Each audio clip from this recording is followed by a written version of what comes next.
नमस्कार दोस्तों, अरु लीगल एकेडमी में आपका बहुत बहुत स्वागत है। दोस्तों, आज के सेगमेंट में हम बात करेंगे कि जज और मजिस्ट्रेट में क्या अंतर होता है और इनमें ये कौन कौन से मामले देखते हैं, जज कौन से मामले देखते हैं, मजिस्ट्रेट कौन से मामले देखते हैं।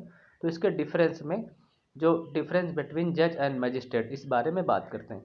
लेकिन वीडियो को स्टार्ट करने से पहले दोस्तों, मैं आपसे रिक्वेस्ट करूँगा कि आप मेरे चैनल पर नए हैं, पहली बार देख रहे हैं मेरे वीडियो को, तो कृपया चैनल को सब्सक्राइब करके बेल आइकन प्रेस कर लीजिए, क्योंकि जो ज़रूरी वीडियो लीगल इन्फॉर्मेशन से रिलेटेड आपके लिए अपलोड करता हूँ, उसके नोटिफिकेशन आपको सबसे पहले मिल जाए।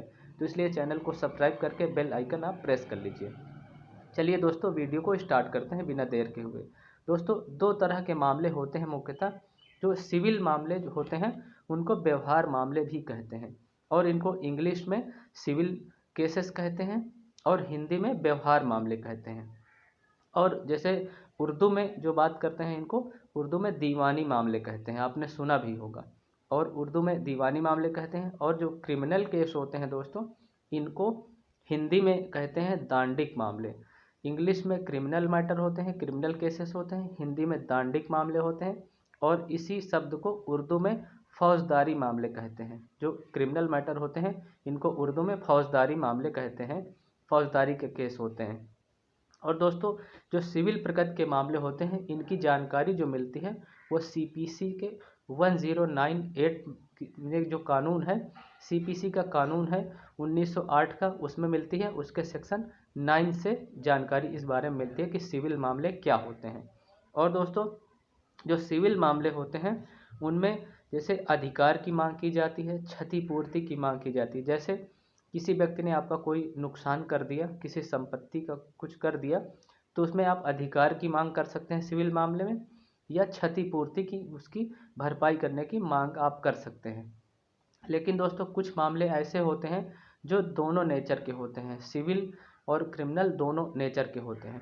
तो आपके ऊपर ये होता है कि आप किस तरह की मांग करते हैं। आप अपनी क्षतिपूर्ति यानी भरपाई की मांग करते हैं, या उस व्यक्ति को सज़ा दिलवाना चाहते हैं। तो इस पे डिपेंड कर जाता है कि अगर आप सिर्फ क्षतिपूर्ति की मांग करते हैं तो वो सिविल मैटर हो जाता है, यानी दीवानी मामला हो जाता है। यदि उसमें आप सज़ा दिलवाना चाहते हैं तो वो क्रिमिनल मैटर हो जाता है, यानी फौजदारी का मामला हो जाता है दोस्तों। और बात करते हैं दोस्तों, यदि आपने अधिकार की मांग की है तो उसकी सुनवाई जो करते हैं वो सिविल जज करते हैं। जैसे आपने क्षतिपूर्ति की मांग की है, यदि अपने अधिकार की मांग करते हैं तो उसमें जो सिविल जज होते हैं वो देखते हैं। और यदि आपने सज़ा की मांग कर दी उस मामले में, उसको दंड दिलवाना चाहते हैं, दांडिक प्रक्रिया में जाना चाहते हैं, तो उसकी सुनवाई मजिस्ट्रेट करते हैं दोस्तों। जो मजिस्ट्रेट जो बैठते हैं वो, और जो जज बैठते हैं वो, मजिस्ट्रेट और जज जैसे लोअर कोर्ट होते हैं, सबसे निचली अदालतें होती हैं, तो उसमें मजिस्ट्रेट फर्स्ट क्लास और सेकंड क्लास बैठते हैं। जो सज़ा देते हैं, जो दांडिक मामले देखते हैं, वो मजिस्ट्रेट होते हैं। और जो सिविल केसेस देखते हैं, व्यवहार न्यायालय में जो बैठते हैं, वो जज होते हैं दोस्तों।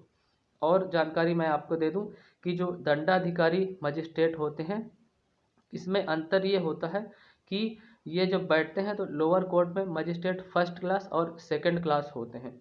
जैसे ही ऊपर के न्यायालय में आप जाते हैं, जैसे लोअर कोर्ट से आप ऊपर के न्यायालय में जाते हैं, तो वहाँ पर जिला अदालत होती है, यानी जिला न्यायालय होता है, यानी डिस्ट्रिक्ट कोर्ट होता है। तो जो डिस्ट्रिक्ट कोर्ट में बैठते हैं, जैसे आप सिविल मामले ले जाते हैं तो जो जिला न्यायालय के न्यायाधीश हैं, जो वो लोग देखते हैं, जिला जज देखते हैं। और जो दांडिक मामले हैं, जैसे क्रिमिनल मैटर हैं, तो उनको सत्र न्यायाधीश देखते हैं, जो सेशन कोर्ट में बैठते हैं। और जो जिला न्यायाधीश होते हैं और सत्र न्यायाधीश होते हैं, ये जिला न्यायालय में ही दोनों लोग बैठते हैं। इनकी अलग अलग कोर्टें बनी होती हैं, लेकिन जिला न्यायालय में ही होती हैं। लेकिन आप मैटर से समझ सकते हैं कि अगर सिविल मैटर है तो उसमें जो जिला जज होते हैं वो देखते हैं, लेकिन अगर क्रिमिनल मैटर है तो जो सेशन जज होते हैं वो देखते हैं। लेकिन दोस्तों, यदि आप इससे ऊपर जाते हैं, यानी हाई कोर्ट या सुप्रीम कोर्ट की बात करें, तो वहाँ पर जस्टिस बैठते हैं, उनको न्यायमूर्ति कहते हैं। और न्यायमूर्ति का होना ही अपने आप में न्याय होता है और न्याय माना जाता है। उनको, जो जस्टिस होते हैं उनको न्यायमूर्ति कहते हैं। वो हाई कोर्ट और सुप्रीम कोर्ट में बैठते हैं, और वहाँ से भी वो ऑर्डर भी पास कर देते हैं, या किसी मामले का में न्याय भी करते हैं। तो जो जस्टिस होते हैं उनका कोर्ट में होना ही अपने आप में न्याय माना जाता है, और वो न्याय ही करते हैं दोस्तों। तो उम्मीद करता हूँ जो मैंने आपको जानकारी दी है आपको ज़रूर पसंद आएगी। मेरे चैनल से जुड़े रहने के लिए चैनल को सब्सक्राइब कर लीजिए और बेल आइकन प्रेस कर लीजिए। अगर जानकारी आपको अच्छी लगी है तो अपने दोस्त या मित्रों के साथ, रिश्तेदार जो है उनके साथ शेयर कर दीजिए इस वीडियो को। आज के लिए इतना ही। Thank you so much watching for this video. Stay connected. जय हिंद एंड जय भारत दोस्तों।